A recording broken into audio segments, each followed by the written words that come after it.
Bismillahirrahmanirrahim.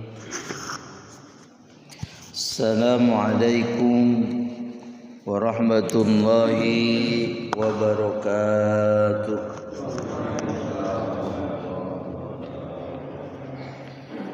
Alhamdulillah, alhamdulillahilladzi bi ni'matihi tatimmus shalihat wa bi fadlihi تتنزل الخيرات والبركات وبتوفيقه تتحقق المقاصد والغايات.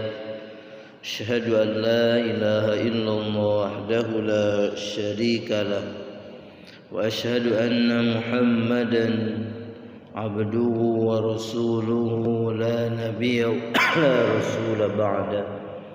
اللهم صل وسلم على سيدنا محمد بن عبد الله الذي أدى الأمانة وبلغ الرسالة ونصح الأمة وعلى آله وأصحابه ومن دعا إلى الله بدعوته إلى يوم اللقاء. أما بعد. Puji dan syukur senantiasa kita panjatkan kepada Allah Subhanahu wa taala. Alhamdulillah, biiznillah, pada kesempatan pagi hari ini kita bisa bersama-sama kembali di majelis yang insyaallah dimuliakan oleh Allah Subhanahu wa taala, yang mudah-mudahan kebersamaan kita ini bisa terulang kembali di surganya Allah Subhanahu wa taala. Amin ya Allah ya rabbal alamin. Shalawat serta salam marilah kita limpahkan kepada Nabi Muhammad sallallahu alaihi wasallam. Para jamaah rahimakumullah, insyaallah pada kesempatan pagi hari ini kita akan membahas hadis-hadis Rasulullah yang terdapat di dalam kitab Riyadhus Shalihin. Pada pagi hari ini kita akan membahas hadis-hadis terkait bil mubadarah ilal khairat, bersegera melakukan berbagai kebaikan. Hadis yang pertama yang akan kita bahas, An Abi Hurairah, diriwayatkan dari jalur sahabat Abu Hurairah. Qala, berkata Abu Hurairah, Ja'a rajulun ilan Nabi, datang seseorang kepada Nabi. Wa qala, kemudian dia berkata, Ya Rasulullah, Ya Rasulullah, wahai Rasulullah, ayyu sadaqati a'zamu ajr. Kata orang tersebut, ayyu sadaqati, sedekah apa, a'zamu ajran, yang paling besar ajron, pahalanya. Jadi kata orang tadi yang bertanya kepada Rasul, ayu sadaqatin, ayyus sadaqati a'zam, sedekah apa yang paling besar pahalanya di sisi Allah Subhanahu wa taala. Jadi kalau di dalam hadis para jamaah rahimakumullah ada ja'a rajulun, ada kata-kata rajulun, berarti ini tidak diketahui. Jadi periwayat hadis itu tidak, pertama mungkin tidak tahu ini orang ini namanya siapa yang datang kepada Nabi itu, atau mungkin periwayat hadis itu ada keraguan, takut salah, makanya dikatakan rajulun. Nanti kalau di dalam hadis disebut hadisnya itu mubham. Jadi hadis mubham itu hadis yang di dalamnya ada seseorang yang diceritakan tapi belum jelas namanya, atau ada perawi tapi belum jelas namanya. sehingga mubham. Nah, hadis mubham ini kalau diriwayatkan oleh Imam Bukhari dan Imam Muslim tentunya sudah pasti kesahihannya. Dan hadis yang kita kaji ini adalah muttafaqun alaih, diriwayatkan oleh Imam Bukhari dan Imam Muslim. Jadi seseorang ini siapa? Nah, untuk mengetahui seseorang ini siapa, memang di dalam cara mempelajari hadis nanti ada yang disebut dengan jam'ut turuq. Jam'ut turuq itu mengumpulkan seluruh jalur periwayatan hadis. Jadi makanya tidak mudah menghukumi hadis ini sahih, tidak mudah menghukumi hadis ini dhaif, gitu. Jadi ada proses jam'ut turuq yang begitu panjang, dan kita ya terima jadi kalau kita mau. Termasuk ya saya sendiri terima jadi. Jadi ada kata-kata dalam hadis muttafaqun alaih, ini adalah ya perkataan ulama hadis. Setelah diteliti ternyata ini kata Imam Bukhari dan Imam Muslim, ya ini hadisnya adalah sahih. Nah, seseorang ini bertanya tentang sedekah yang paling besar pahalanya. Maka Nabi menjawab, anta shaddaqo, anda bersedekah, wa anta sahihun, dan anda dalam keadaan sehat, syahihun, dalam keadaan pelit, takhsa al-faqra, anda takut fakir, wa ta'mulu al-ghina, dan anda mengharapkan kekayaan, wala tumhil hatta idza balagot al-hulqum, dan anda tidak membiarkan itu sampainya nyawa ke tenggorokan. Qulta li fulanin kadza wa fulanin kadza wa qad kana al-fulan. Jadi hadis ini terkait dengan sedekah yang paling utama pahalanya. Sedekah apa? Sedekah kita dalam keadaan sehat dan dalam keadaan pelit. Jadi pelit dalam bahasa Arab itu pertama ada bakhil. Jadi kalau bakhil mah pelitnya biasa. Tapi ada yang lebih dari itu adalah syahih. Syahih itu orang yang al-bukhlu ma'a syiddatil khirsi. Jadi pelit dibarengi dengan khirsi. Itu apa ya? Kalau bahasa Sunda mah kokomongan apa tuh? Jadi apa tuh? Pelit tapi dia itu apa tuh ya? Apa tuh bahasa Sunda kokomongan itu? Pelit tapi dia ya harta itu digenggam sendiri, gak mau dikeluarkan. Ya. Ya ini di atas pelit. Makanya dalam Al-Quran itu disebut as-syuhha. As-syuhha itu ya di atas bakhil, di atas bakhil.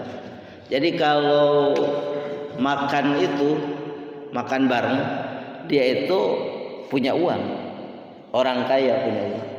Tapi pas waktu bayar dia pura-pura ke kamar mandi. Selesai dibayar dia keluar, baru ini udah dibayar sama orang lain. Nah itu itu tuh, itu pelit banget tuh. Padahal sebenarnya dia mampu mentraktir semuanya itu. Nah, jadi itu namanya suka atau syahih orangnya. Nah, bersedekah dalam keadaan seperti itu adalah pahalanya besar. Pahalanya luar biasa. Jadi bersedekah dalam keadaan seperti itu kemudian mengharapkan kaya, sehingga dia mengumpul-ngumpul hartanya tidak mau dikeluarkan karena takut fakir. Gitu. Ini kalau saya sedekah nanti saya fakir, uang saya habis. Gitu. Jadi memang dalam keadaan seperti ini ya pahalanya luar biasa.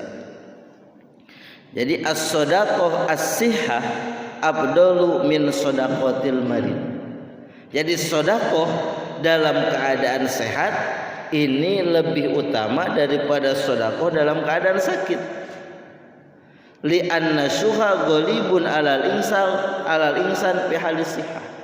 Karena yang namanya tadi pelit, sangat pelit itu ini biasanya ada pada diri manusia kalau lagi sehat.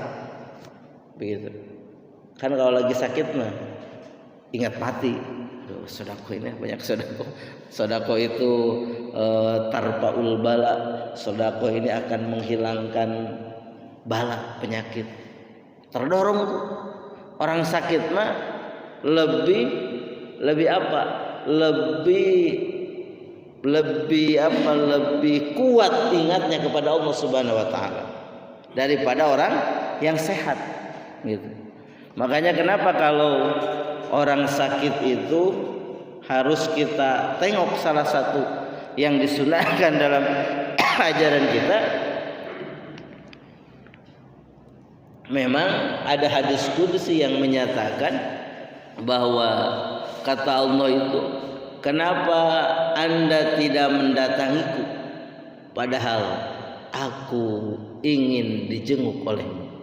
Nah itu maksudnya adalah kenapa kita itu tidak menjenguk yang sakit padahal Allah itu lagi ada sama orang yang sakit.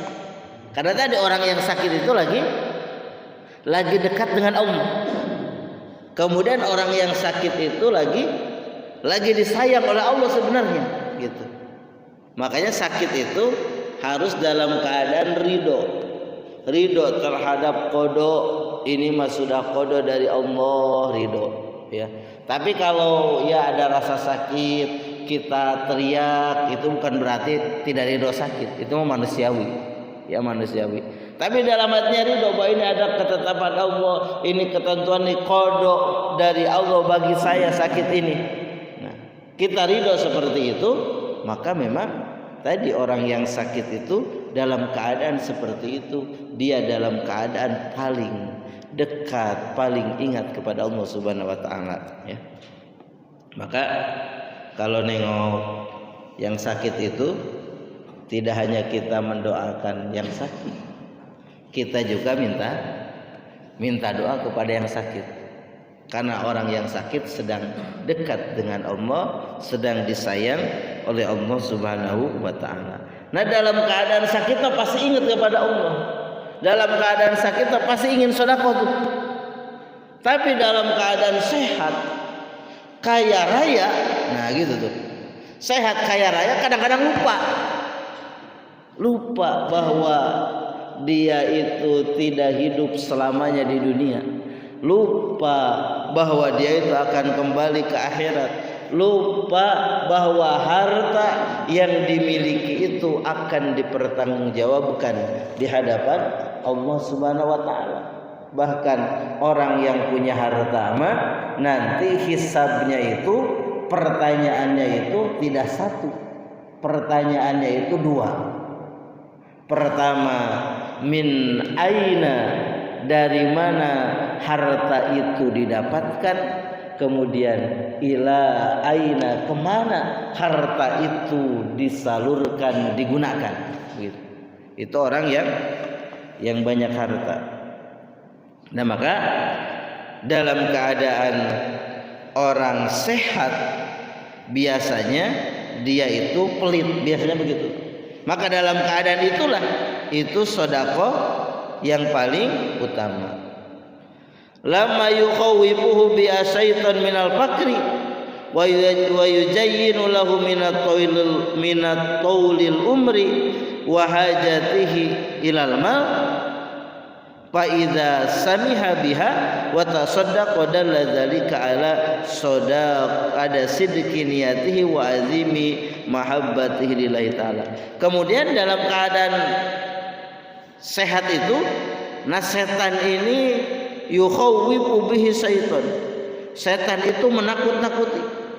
kepada orang sehat, orang kaya tadi itu menakut-nakuti. Kalau kamu sedekah nanti kamu fakir, kata setan. Wa yuzayyinu lahu min tawilil umri. Kemudian setan itu menghiasi bahwa kamu itu akan panjang umur. Jadi tenang aja. Kalau sedekah nanti kamu fakir, kamu itu pasti panjang umur, kata setan begitu tuh. Ya. Wa hajatihi ilal mal. Kemudian oleh setan ditakut-takuti, kamu nanti butuh kepada harta. Nanti kalau ketika butuh bagaimana nanti? Nah, itu. Jadi dalam keadaan itulah setan itu berusaha agar orang kaya, orang sehat itu tidak bersedekah. Fa idza samiha biha wa tasaddaqa dalla sidqi niyati wa azimi mahabbatillah.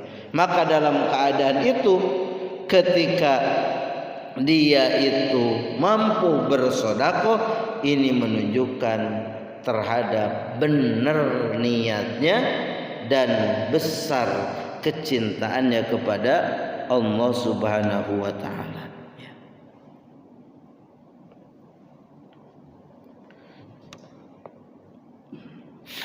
Jadi ya inilah kondisi yang harus ada bagi orang-orang yang sehat. Jadi kapan sedekah itu? Lagi sehat, lagi apa? Lagi pelit-pelitnya. Lagi sehat, lagi pelit-pelitnya, itu sedekah yang paling utama ya. Kemudian hadis ini juga at-targhib fi musara'ati ilal khairat wa ada'i shadaqat qabla nuzuli bi wadiril maut bil insan. Jadi hadis ini juga sebenarnya mendorong kepada kita, memotivasi kepada kita untuk bersegera melakukan kebaikan. Di dalam hadis ini untuk bersegera melakukan sedekah sebelum datangnya alamat-alamat kematian. Salah satu alamat kematian itu adalah sakit. Walaupun orang sakit belum tentu ujungnya mati, meninggal dunia. Tapi itu salah satu pengingat. Kalau sudah sakit, khawatirnya sakitnya itu menghantarkan kepada kematian. Maka ini menunjukkan sekali lagi, ini dorongan motivasi kita untuk segera berbuat baik. Wabil khusus di dalam hadis ini adalah bersedekah ya. Jadi ini dia terbuai dengan godaan setan. Padahal sebagaimana kita mafhum, yang namanya sedekah itu bukan mengurangi harta. Kalau kita sedekah 1000, maka minimalnya Allah lipatkan jadi 10 kali lipat, jadi 10.000. Bahkan bisa 70 kali lipat, bahkan bisa 700 kali lipat, bahkan bisa lipatan-lipatan yang tidak terhingga gitu. Jadi sedekah itu jangan dianggap sepele, dan sedekah itu jangan dianggap bisa yang mengurangi harta. Yang terpenting ketika sedekahnya itu ada keikhlasan. Ada keikhlasan dalam diri kita. Bukan sedekahnya ingin didengar oleh orang, bukan sedekahnya ingin dilihat oleh orang, ingin didengar namanya sum'ah, ingin dilihat namanya riya. Tidak sum'ah, tidak riya ketika kita bersedekah. Maka sedekah seperti itulah yang akan mendapatkan ganti. Bahkan sedekah yang paling utama itu sedekah di pagi hari. Jadi berarti kalau kita ingin double keutamaan itu, sedekah dalam keadaan sehat, pelit sekali di pagi hari. Karena di pagi hari itu malaikat khusus mendoakan kepada orang yang sedekah di pagi hari. Ketika ada orang yang bersedekah itu, maka malaikat berdoa kepada Allah, Allahumma a'ti munfiqan khalafa. Ya Allah, berikanlah kepada orang yang berinfak, bersedekah di pagi hari ini khalafa, penggantinya. Tapi kalau yang menahan hartanya di pagi hari, Allahumma a'ti mumsikan talafa, kata malaikat. Ya Allah, a'ti berikanlah al-mumsika kepada orang yang menahan hartanya talafa, kerusakan dalam hartanya. Maka memang kita harus punya manajemen, ya, manajemen keuangan. Salah satu manajemen keuangan itu ya pagi-pagi itu kita ya harus ngatur uang. Ini untuk belanja istri berapa, ini untuk bekal anak-anak berapa, ini untuk sedekah berapa. Jadi sudah ada anggarannya. Jadi sedekah itu dianggarkan, nanti diberikan di pagi hari. Itu afdol utama ya. Itu hadis yang pertama. Hadis yang selanjutnya dari Anas bin Malik radhiyallahu an, anna Rasulullah sallallahu alaihi wasallam, sesungguhnya Rasulullah sallallahu alaihi wasallam akhoda saifan yauma Uhudin. Rasul mengambil pedang yauma Uhudin pada hari Uhud. Man ya'khud minni hadza. Kemudian Rasul berkata, man ya'khud minni hadza, siapa yang mengambil ini dariku, fabasatu aydiyahum kullu insan minhum yaqulu ana. Qala faman ya'khudhuhu bihaqqihi fa ahzama alqaum. Faqala Abu Dujajah ana akhudhuhu bihaqqihi fa akhadhahu fa falaqa bihi hamal musyrikin rawahul Muslim. Jadi ini Nabi ketika perang Uhud, Nabi itu mengambil pedang. Kemudian siapa yang mau mengambil pedang ini dariku, fabasatu aydiyahum, maka lebarkanlah tangannya atau bukakan tangannya seperti ini. Maka bukakanlah tangannya. Kullu insan minhum yaqulun ana. Maka orang-orang yang ada ketika itu, yaitu para sahabat, mengatakan saya Rasul. Qala faman ya'udhuhu bihaqqihi, maka kata Rasul, siapa yang mengambil dengan haknya, fa ahzama alqaum, faqala Abu Dujajah.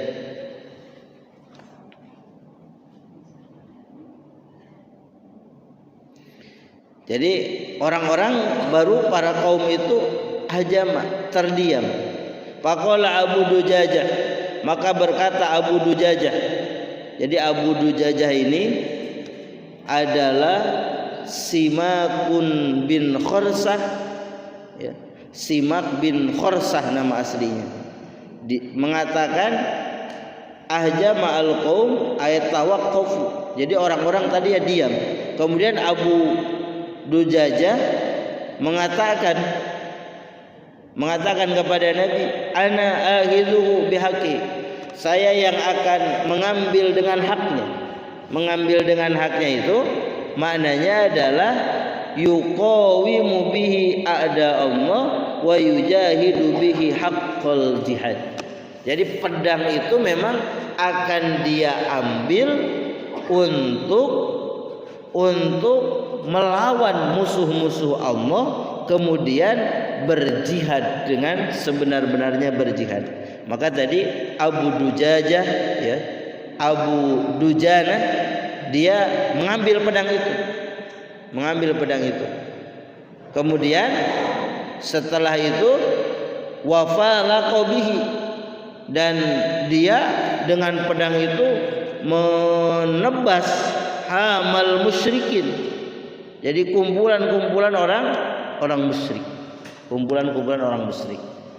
Jadi ini sebenarnya hadis ini adalah Rasul ingin memotivasi, memberikan dorongan kepada sahabat ala mazidin min tadhiyati wa nikaya bil adu.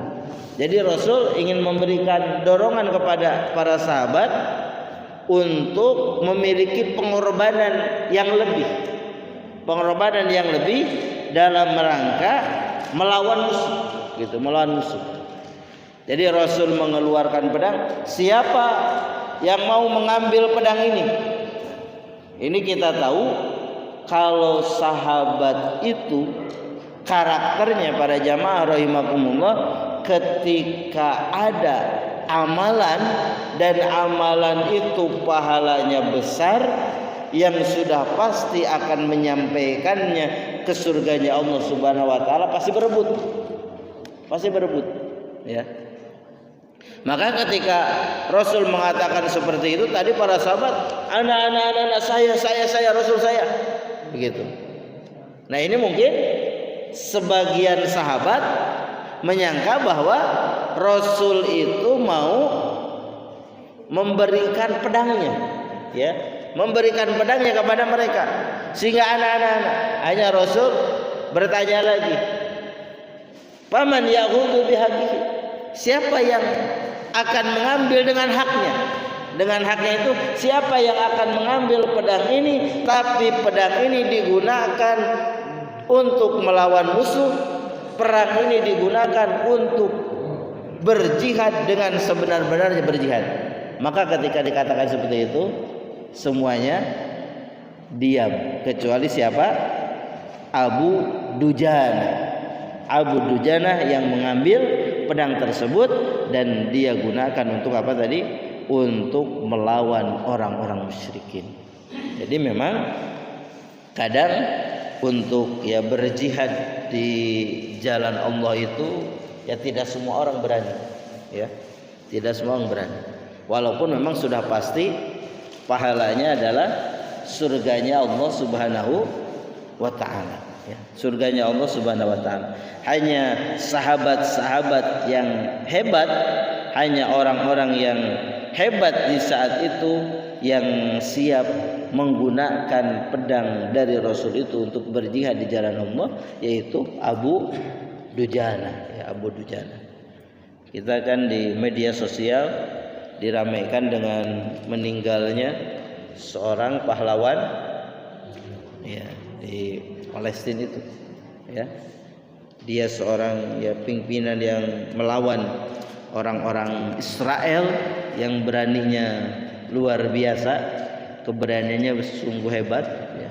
Dia itu berpidato di Ismail Haniyah, itu berpidato di Al-Azhar, di Masjid Al-Azhar itu, di mimbarnya mengatakan bahwa kami berkumpul di sini dengan orang-orang yang ada di sini, semuanya kami menyatakan kami tidak mengakui negeri Israel, gitu, ya.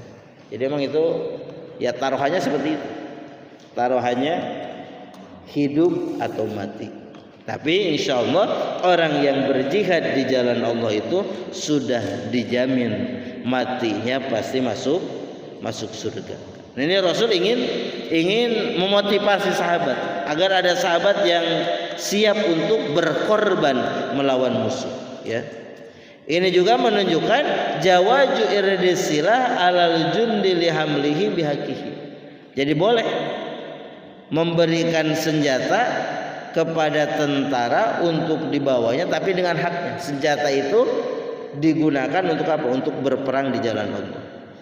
Qadaratun nas bihamli silah mutafariqah.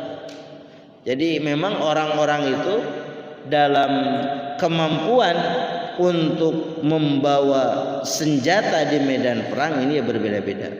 Yang bagi ayu wajih al-muslim silahahu liqalqil hamil musyrikin wa tasditi jam'ihim wa yahrumu alaihi ayusyira bihi ilahil muslim. Jadi memang pedang itu atau senjata itu ini diperlukan oleh seorang muslim untuk apa? Untuk tadi, untuk menghancurkan orang-orang musyrik dan untuk memperkuat ya kelompoknya, memperkuat pasukan kaum muslimin. Dan haram senjata itu ditujukan kepada saudaranya muslim. Jadi kalau punya senjata seorang muslim itu ditujukannya kepada siapa? Kepada musuh. Jadi senjata itu ya untuk melawan musuh. Senjata itu untuk menakut-nakuti musuh, ya. Nah, ini juga menunjukkan bahwa hadis ini ya kalau ada kebaikan maka kita harus bersegera menuju kepada kebaikan tersebut, ya. Itu hadis yang kedua. Hadis yang ketiga, An Jubair bin Adi qala ataina Anas bin Malik fasyaqauna ilaihi ma talqa minal hajjaj faqala isbiru fa innahu la ya'ti 'alaikum zamanun illa wallazi ba'dahu syarrun minhu hatta talqau rabbakum. Jadi Jubair bin Adi dia berkata, kami mendatangi Anas bin Malik, seorang sahabat yang masih keponakannya baginda Nabi Muhammad SAW. Fasakauna, kemudian kata Jubair, kami mengadukan ilahi kepada Anas bin Malik, matalqo minal hajjaj, ya. Matalqo minal hajjaj, apa yang manalqo minal hajjaj, apa yang kami temukan dari al-hajjaj. Jadi al-hajjaj ini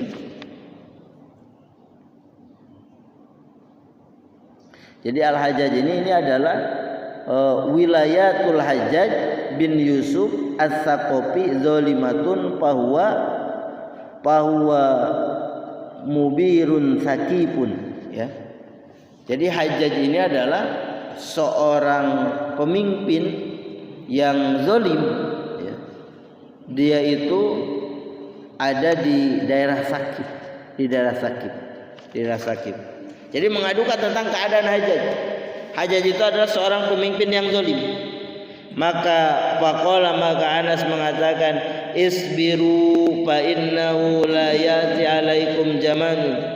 Bersabarlah kalian, fa innahu, maka sesungguhnya la yati, tidak akan datang alaikum atas kalian zamanun, satu zaman, illa walladzi ba'dahu, kecuali walladzi ba'dahu, yang setelahnya itu syarrun minhu, lebih buruk daripada itu, hatta talqau rabbakum, sehingga kalian bertemu dengan Rabb kalian, ya. Sami'tuhu min nabiyikum, aku mendengarnya min nabiyikum, dari nabi kalian, kata Anas, ya. Rawahul Bukhari. Jadi ini ada seorang sahabat Jubair bin Adi, dia mengadukan kepada Anas bin Malik tentang seorang pemimpin yang namanya Al-Hajjaj, seorang pemimpin yang zalim.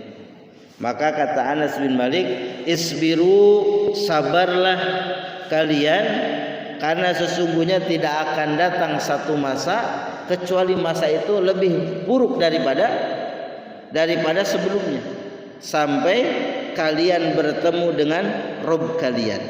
Talqau rabbakum itu yudrikumul maut, sampai kalian meninggal dunia. Kata Anas, aku mendengar ini dari Rasulullah, dari nabi kalian, dari Nabi Muhammad SAW. Berarti ini hadisnya adalah hadis yang sahih, Nah, dalam hadis ini menunjukkan bahwa jawazus sakwal imam awil hakim li ahli ilmi. Jadi boleh kita mengadukan ada imam yang zalim, ya, ada penguasa yang zalim kepada ahlul ilmi, kepada orang yang berilmu, kepada ulama, minta pendapat.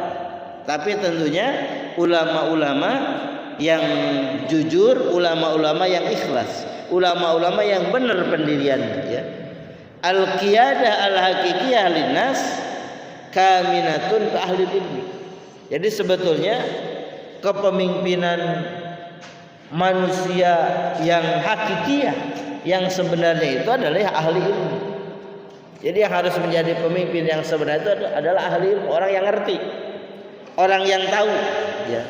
Makanya kalau zaman dulu itu zaman para sahabat, zaman tabi'in itu antara penguasa dan ulama itu ya satu kesatuan. Yang namanya ulama, orang ahli ilmu itu apa? Memberikan pengarahan. Kalau penguasanya itu tidak lurus, penguasanya itu bengkok, penguasa itu zalim. Dulu ada kitab yang namanya Al-Ahkam As-Sultaniyah, karya Imam Al-Mawardi. Ya, Imam Al-Mawardi itu ngarang kitab Al-Ahkam As-Sultaniyah, hukum-hukum terkait dengan kekuasaan itu seperti apa. Nah, ini ketika diminta oleh seorang ya penguasa, seorang penguasa di saat di zaman Imam Al-Mawardi itu ya meminta nasihatnya ya. Meminta nasihatnya, yaitu Umar bin Abdul Aziz itu meminta nasihatnya kepada Imam Al-Mawardi.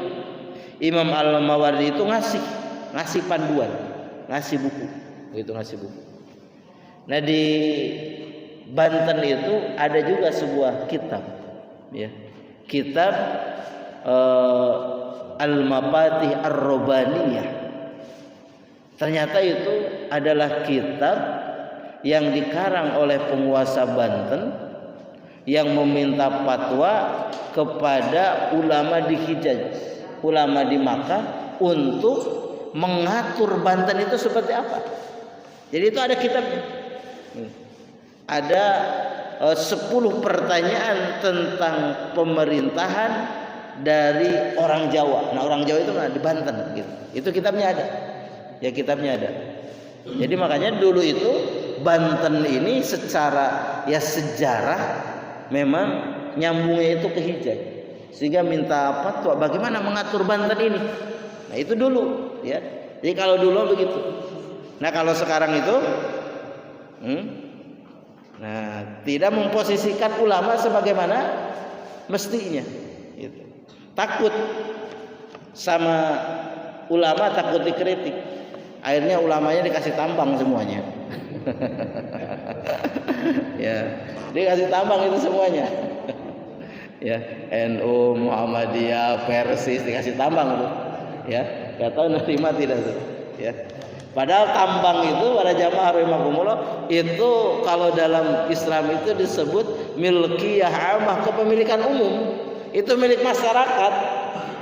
Itu adalah milik rakyat.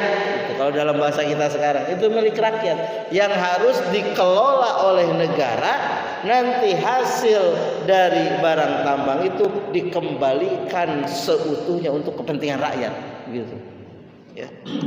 Jadi memang ya itu sudah menyalahi bagaimana aturan pertambangan di dalam Islam itu ya. Karena mungkin takut nanti kalau ulamanya bicara dikasih tambang udah. Ya ini. Harusnya memang ulama itu yang meluruskan penguasa yang bengkok, diluruskan, dinasihati agar memang sejalan dengan apa yang diinginkan oleh Allah Subhanahu wa taala. Nah, maka kita boleh tuh mengadukan, minta pendapatnya kepada ulama terkait ya pemimpin yang ada ini. Nah, kalau ini di masanya Al-Hajjaj ya, Al-Hajjaj.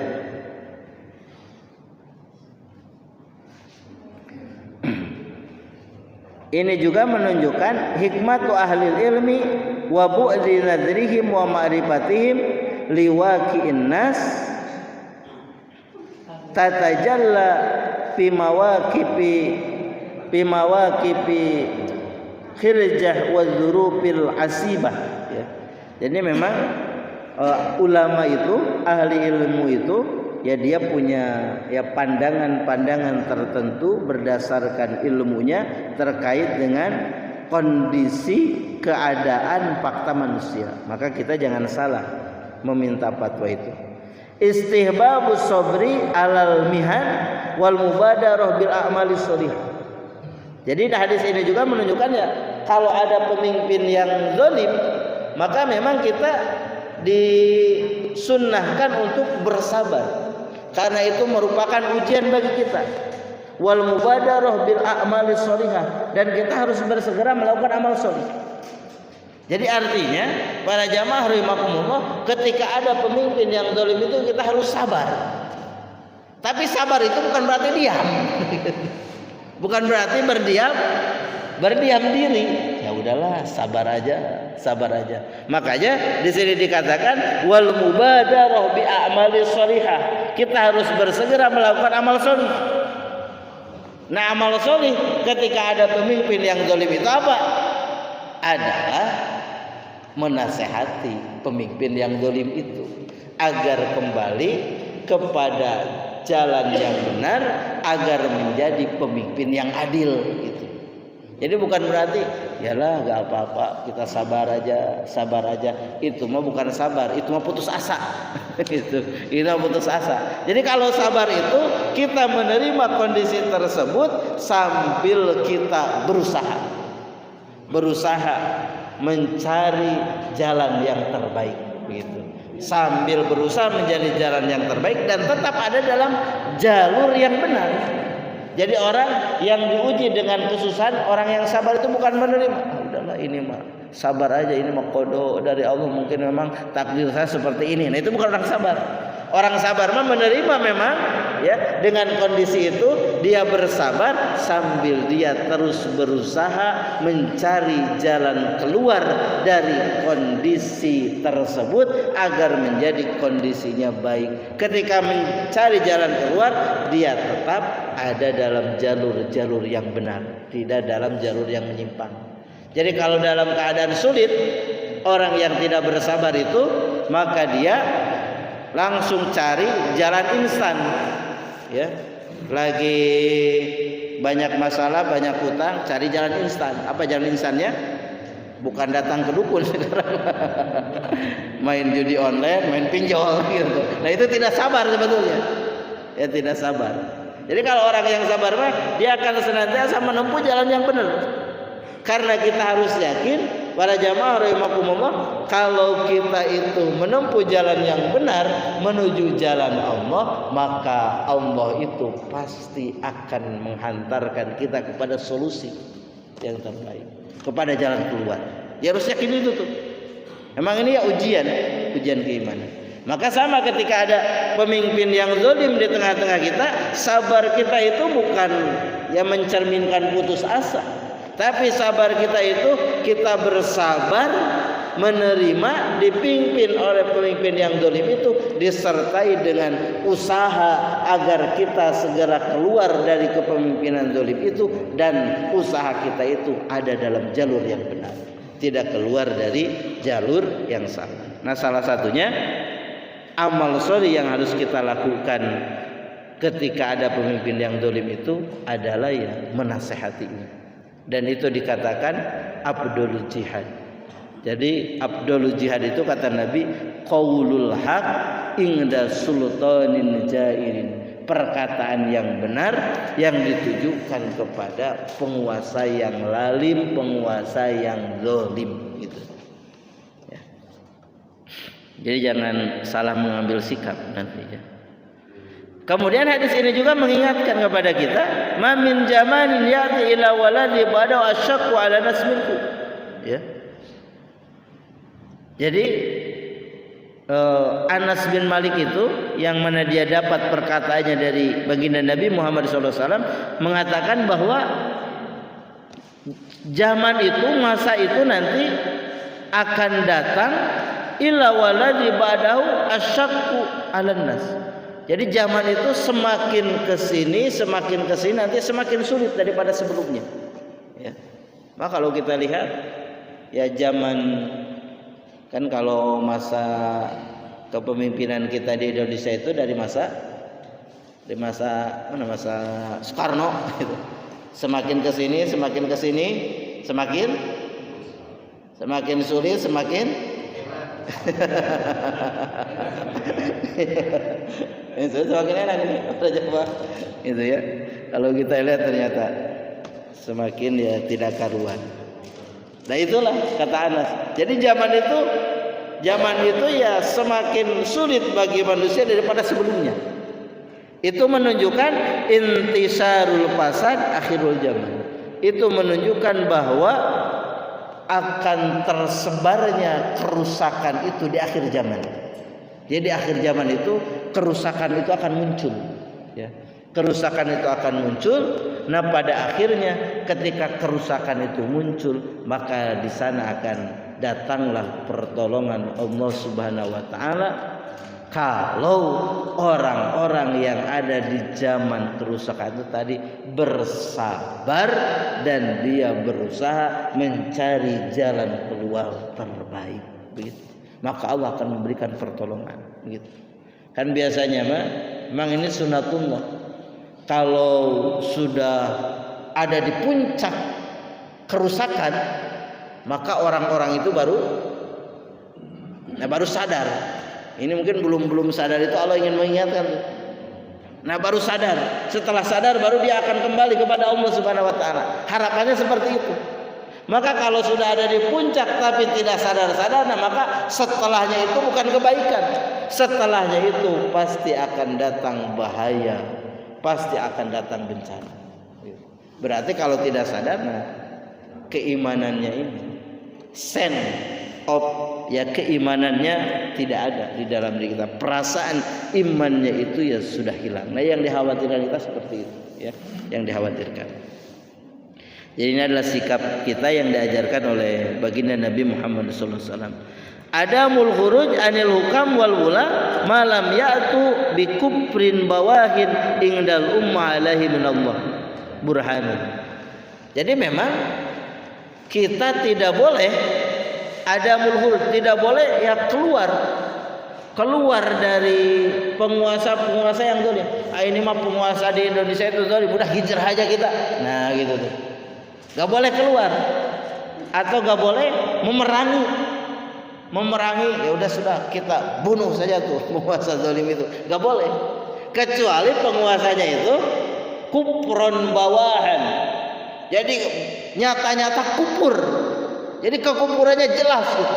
Dia tuh sudah kufur gitu. Maka ketika penguasanya sudah kufur, maka apa yang harus kita lakukan? Maka kita harus segera memerangi penguasa itu agar dia meninggalkan kekuasaan itu.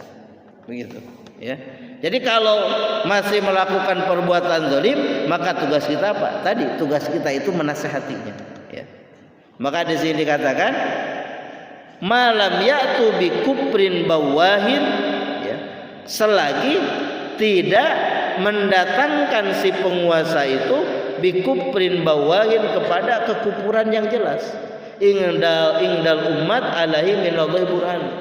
Jadi kekufuran yang jelas kepada di tengah-tengah umat yang ini memang ada dalil yang jelas dari Allah Subhanahu wa taala. Jadi kalau penguasanya sudah yang menyebarkan kekufuran, yang ngajak-ngajak orang untuk kufur, ya, ingkar kepada Allah, ingkar kepada Rasul. Nah, sekarang hati-hati pada jamaah rahimakumullah, di masjid-masjid itu kadang ada khotib yang dia itu khutbah, kemudian isi khutbahnya itu menyampaikan bahwa kita itu jangan merasa paling Islam itu jangan merasa paling hebat. Kita jangan merasa bahwa Islam itu agama paling hebat, Islam itu agama paling benar, gitu. Nah, ini perkataan yang salah. Jadi kita jangan sampai mengatakan bahwa Islamlah yang paling benar. Kita jangan mengatakan Islamlah yang paling hebat, Islamlah yang paling lurus, gitu.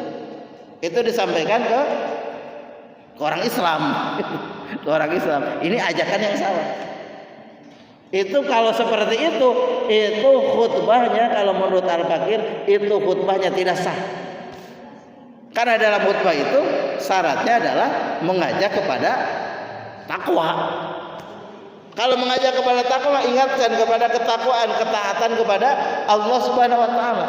Justru kita itu harus merasa bahwa Islam ini adalah agama yang paling hebat, Islam ini agama yang paling benar. Harus ada tuh keyakinan dalam umat Islam. Jadi kalau masih meragukan Islam bukan agama yang paling benar, lantas agama yang paling benar itu apa? Kenapa tuh Anda tidak berpindah kepada agama itu gitu misalnya? Ya, ini sebetulnya sekarang ya ajaran-ajaran yang disebarkan untuk mengacaukan pemikiran-pemikiran umat Islam. Kita tetap harus merasa Islam yang paling benar. Karena Islamlah yang saya yakini. Karena Islamlah agama yang paling benar menurut Allah Subhanahu wa taala. Inna dina indallahil Islam. Sesungguhnya agama yang paling benar di sisi Allah itu adalah Islam. Sekarang banyak orang-orang yang seperti itu, ya. Maka hati-hati di akhir zaman itu tadi kerusakan-kerusakan itu mulai bermunculan.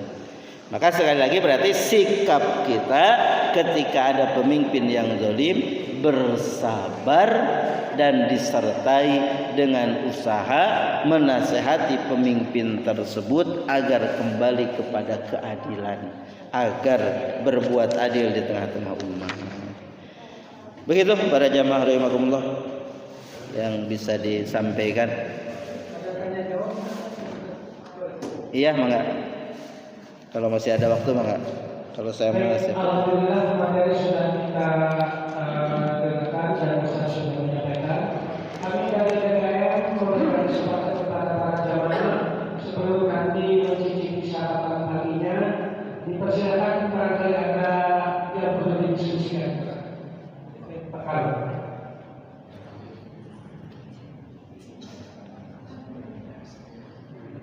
Assalamualaikum warahmatullahi wabarakatuh. Waalaikumsalam warahmatullahi wabarakatuh. Dari yang menyampaikan sarapannya tadi saya sudah habis. Alhamdulillah.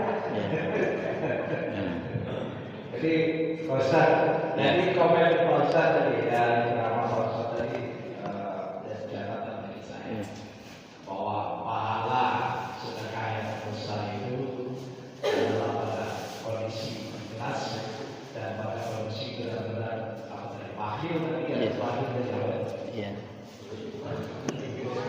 Iya. Betul. Tapi saya memang saat itu kelihatannya kok berat. Iya. Karena saya punya teman satu kelompok kita selalu jalan bersama. Kita ada berapa selalu jalan bersama. Ada teman satu itu bahu. Jadi kalau makan seperti kalau saya tadi makan selama kumpul itu saya belum lihat yang keluarga. Jadi memang saat ini bahu. Kenapa? Latar belakang apa? Sehingga sangat sedekah pahala tinggi dalam kondisi pahit. Nah kalau menurut saya kondisi orang yang pahit itu biasanya kan. Ya. Iya. Saya percaya itu penghasilannya 1 juta sebulan. Tapi kalau lakukan tertentu ya, masih saja ya. Apa syarat? Kenapa latar belakang sampai keluar upah? Ya. Ya baik. Jadi prinsip dalam beramal itu para jamaah rahimakumullah, semakin besar godaannya maka semakin besar pahalanya. Itu harus kita pahami. Ya. Dalam kondisi lagi bakhil itu berat sekali gitu. Berat sekali untuk mengeluarkan uang. Maka dalam kondisi berat itulah di sana ada pahala yang utama. Seperti itu sebenarnya kaidahnya gitu tuh. Maka ketika orang yang berat mengeluarkan harta, kemudian dia mengeluarkan harta dengan ikhlas, maka itu hebat sekali gitu tuh. Maka pahalanya yang lebih utama daripada yang lain, walaupun memang yang sehat juga ya tadi tentunya ada sisi kelebihan dari sisi lain. Jadi kenapa tadi di dalam hadis ini kenapa yang bakhil, kenapa yang tidak sehat lagi sulit-sulitnya mengeluarkan uang gitu, tapi itu yang paling utama karena tadi berat tantangannya. Jadi itu kaidah amal. Makanya kita harus cari amal itu yang begitu, harus cerdas beramal itu. Jadi kenapa sholat subuh itu lebih besar pahalanya daripada sholat yang lain? Karena berat sholat subuh itu. Sholat subuh itu berat gitu. Maka itu sebuah kaidah dalam beramal. Semakin berat tantangannya, semakin berat godaannya, semakin berat ujiannya, maka semakin besar pahala ada di sana, ya. Begitu. Ngaji itu pahalanya luar biasa. Kenapa? Karena ya tidak semua orang bisa. Makanya tadi bersedekah dalam keadaan bakhil itu tidak semua orang bisa, hanya orang tertentu saja gitu. Makanya pahalanya ya hebat dibanding dengan orang yang sehat. Kalau orang yang sehat mah wajar. Orang yang sehat wajar, apalagi tadi orang yang sakit gitu, orang yang sakit gitu. Tapi bukan berarti kita mau sedekah nunggu pelit dulu gitu. Udah nanti ketika saya pelit aja sedekah aja. Karena tadi kita tidak tahu kapan kita akan dipanggil oleh Allah Subhanahu wa taala. Tapi ketika kondisi pelit itu misalnya menimpa kita digoda oleh syaitan, maka kita harus memaksakan diri untuk bersedekah. Karena dalam kondisi seperti itu kuncinya ya hanya satu. Allahumma paksakeun. Gitu. Allahumma, kita memaksakan diri saja ketika dalam kondisi seperti itu. Kondisi mau sholat subuh, sholat malam, sholat sunnah yang paling utama itu adalah sholat tahajud. Kenapa? Karena godaannya besar, gitu. Tantangannya besar, ujian cobaannya besar. Maka sholat tahajud itu kata Rasul da'bus sholihin. Da'bus sholihin itu kebiasaan orang sholih. Sholat tahajud itu kata Rasul matorodatun lida. Sholat tahajud itu akan menolak berbagai penyakit. Jadi kalau kita sakit obatnya apa? Sholat tahajud aja. Itu sudah dijamin oleh Rasul. Sholat tahajud itu bisa manhatun anisu, akan mencegah keburukan. Nah, gitu. Sholat tahajud itu luar biasa. Dulu ketika saya kuliah itu, ketika wisuda itu ada ceramah intelektualnya dari seorang dokter di Jawa yang mengobati pasiennya dengan sholat tahajud. Jadi sakit sholat tahajud, sakit sholat tahajud. Jadi gitu. Itu kan berat tuh. Nah maka gitu. Itu prinsip. Maka yang bakhil tadi juga prinsipnya seperti dalam beramal gitu Pak. Gitu. Insyaallah wallahu a'lam bishawab. Ya. Masih ada satu lagi yang kawan. Iya, mangga. Boleh. Bismillahirrahmanirrahim. Assalamualaikum warahmatullahi wabarakatuh. Waalaikumsalam warahmatullahi wabarakatuh.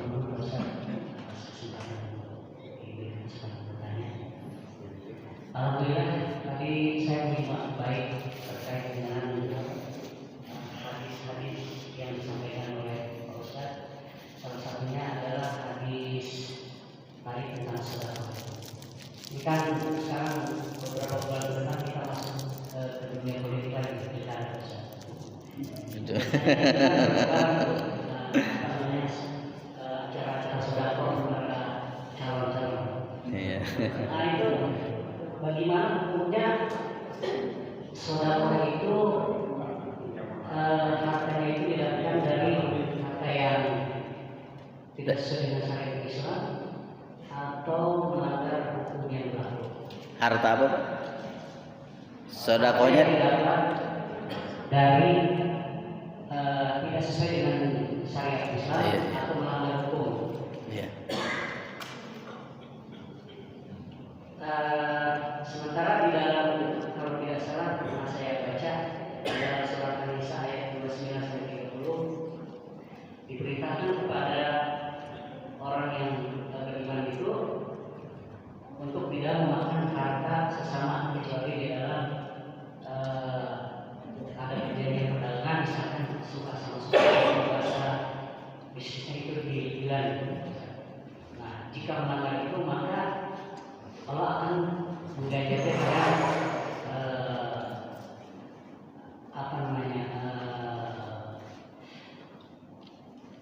api neraka. Nah, jadi pertanyaan keduanya, kenapa dalam hal harta ini firman Allah dalam surat An-Nisa itu diawali dengan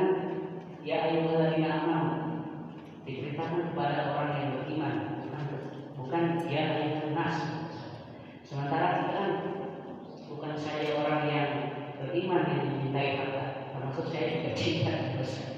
Itu saja teman-teman. Assalamualaikum warahmatullahi wabarakatuh. Ya. Baik. Ini jadi bicara pilkada ini. Jadi memang sedekah itu kalau berasal dari harta yang haram, maka sedekahnya tidak bernilai di sisi Allah. Tapi dari sisi manfaat ya memang ada bagi orang yang diberikan sedekah, begitu. Maka nanti kalau ada calon pilkada mau ngasih sumbangan ke masjid, mana Pak DKM? Terima saja gitu. Terima saja asal tidak ada syarat-syarat gitu. Tidak ada syarat-syarat ya. Kalau apa diterima aja, dia mau sedekah, mau membantu masjid gitu. Mau ngasih ke kita asal tidak ada syarat-syarat, enggak ada komitmen. Pokoknya ini mah hadiah untuk Bapak. Ini sudah untuk ya kasih aja. Tapi kalau ada syarat, ada perjanjian, nih Pak dikasih uang sekian, nanti jangan lupa ya. Nah, gitu. Ada jangan lupa begitu. Nah, maka inilah yang harus menjadi ya pertimbangan kita. Jadi sedekah dari harta haram itu tidak akan ya bernilai apa-apa. Bahkan memang harta haram itu di dalam ajaran kita, ajaran Islam itu ya harusnya dikeluarkan untuk apa? Untuk kepentingan umum. Walaupun tidak ada pahalanya, tapi yang minimalnya ini bisa bermanfaat untuk umum. Misalnya kita punya harta riba, kita nabung, ternyata ada ribanya, maka kita ambil simpanan pokoknya yang bunganya yang merupakan riba, maka kita buang saja. Buang kemana? Ke kepentingan umum, begitu. Tapi itu tidak bernilai untuk kita, gitu. Karena harta yang bukan haknya itu berarti harta bukan milik kita, gitu. Karena harta diambil bukan dengan haknya, bukan dengan cara yang benar. Jadi kalau harta yang diambil bukan dengan cara yang benar, itu pada hakikatnya bukan harta kita. Makanya tidak ada manfaat bagi kita, begitu. Jadi harta haram itu bukan harta kita. Karena harta yang sebenarnya harus menjadi milik kita itu harta-harta yang halal-halal saja, begitu. Makanya kenapa tadi tidak mendapatkan pahala, tapi yang mendapatkan manfaat bagi yang lain. Makanya di dalam Islam kalau punya harta haram, ya salurkan kepada kepentingan umum. Seperti itu. Ya Pak, insyaallah. Yang kedua di dalam Quran surah An-Nisa ayat kedua 9 sampai 30 memang Allah menyatakan A'udzubillahi minasyaitonir rajim. Bismillahirrahmanirrahim. Ya ayyuhalladzina amanu la ta'kulu amwalakum bainakum bil batil. Jadi ingatlah wahai orang-orang yang beriman, la ta'kulu, janganlah kalian memakan amwalakum, harta kalian, bainakum, di antara kalian, bil batil, dengan cara yang batil. Cara yang batil itu ya cara yang tidak sesuai dengan aturan syariat Allah, cara yang salah.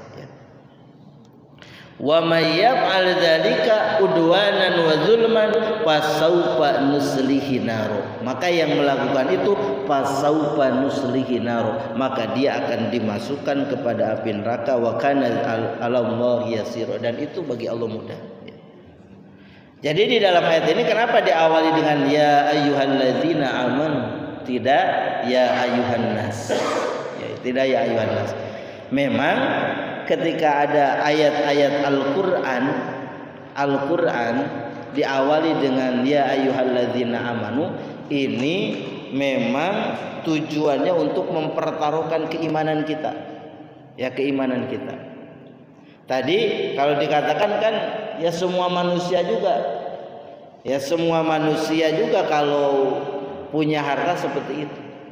Jadi sebetulnya kalau semua manusia itu ya secara umum telah diperintahkan oleh Allah Subhanahu wa taala untuk ya ayyuhan nasu ubudullaha rabbakum, untuk melakukan ya ibadah. Ibadah itu salah satunya kalau mengatur harta sesuai dengan aturan Allah Subhanahu wa taala, maka dalam mengatur harta itu akan bernilai ibadah. Tapi untuk ibadah itu harus ada syaratnya, yaitu harus Islam. Nah, orang Islam ini minimalnya ada ya keimanan. Nah, maka ini memang khusus untuk orang-orang yang sudah beriman kemudian dia mau mengelola harta atau membutuhkan harta dalam kehidupannya, maka orang yang beriman itu harus hati-hati terkait harta itu. Bagaimana mendapatkan harta, bagaimana mengambil harta itu, jangan sampai mendapatkan harta dengan cara yang batil, mengambil harta dengan cara yang batil. Jadi ayat ini memang dikhususkan untuk orang-orang yang beriman agar mengingatkan keimanannya. Kenapa tidak ya ayuhan nas? Ya, ini sebetulnya ya pertanyaan yang tidak bisa saya jawab secara langsung gitu. Karena ya Allah menginginkannya begitu. Jadi Allah menggunakan redaksi ya ayyuhalladzina amanu memang ingin mengingatkan orang-orang yang beriman agar tidak sembarangan terkait dengan harta itu. Gitu. Bagaimana mendapatkannya, bagaimana memperolehnya, bagaimana menyalurkan harta itu, begitu. Jadi orang yang beriman mah harus hidupnya teratur. Sehingga Allah ingatkan secara khusus di dalam ayat ini terkait dengan orang yang beriman. Maka kalau orang yang beriman melakukan itu, memakan harta dengan batil, maka Allah telah mengancam di dalam ayat ini Allah akan memasukkannya ke neraka, dan itu mudah bagi Allah Subhanahu wa taala. Berarti hukumnya memakan harta dengan cara yang batil itu adalah haram di antara kita. Begitu Pak? Mudah sedih Pak. Baik, wallahu a'lam bishawab. Mudah-mudahan apa yang kita kaji menjadi ilmu yang bermanfaat dan kita bisa mengamalkannya dalam kehidupan kita sehari-hari, dan mudah-mudahan dengan kehadiran kita ke majelis ini Allah senantiasa mempermudah segala urusan kita. Andaikan di antara kita ada yang sedang sakit, di antara keluarga kita, di antara jamaah kita, di antara tetangga kita ada yang sedang sakit, Allah angkat sakitnya ganti dengan kesehatan. Dan andaikan di antara kita ada yang ditimpa kesulitan, kesusahan, kebingungan, Allah angkat sulit, susah, bingungnya ganti dengan kebaikan. Dan andaikan di antara kita ada yang memiliki hajat, cita-cita, keinginan, Allah segera wujudkan hajat, cita-cita, keinginannya. Mudah-mudahan kita diistiqomahkan dalam kebaikannya sampai ajal menjemput kita. Kita dimatikan dalam keadaan husnul khatimah, di tempat yang baik, dalam keadaan yang baik, di waktu yang baik, dikembalikan kepada tempat yang baik di surganya Allah Subhanahu wa taala bersama orang-orang yang senantiasa melakukan kebaikan. Ala hadhihi wa li kulli niyatin salihah. Al-Fatihah. A'udzu billahi minasyaitonir rajim. Bismillahirrahmanirrahim. Alhamdulillahirabbil alamin arrahman. Surah al-ladzina maghdubi alaihim. Qulu qali hadza astaghfirullahaladzim li wa lakum. Assalamualaikum warahmatullahi wabarakatuh. Waalaikumsalam.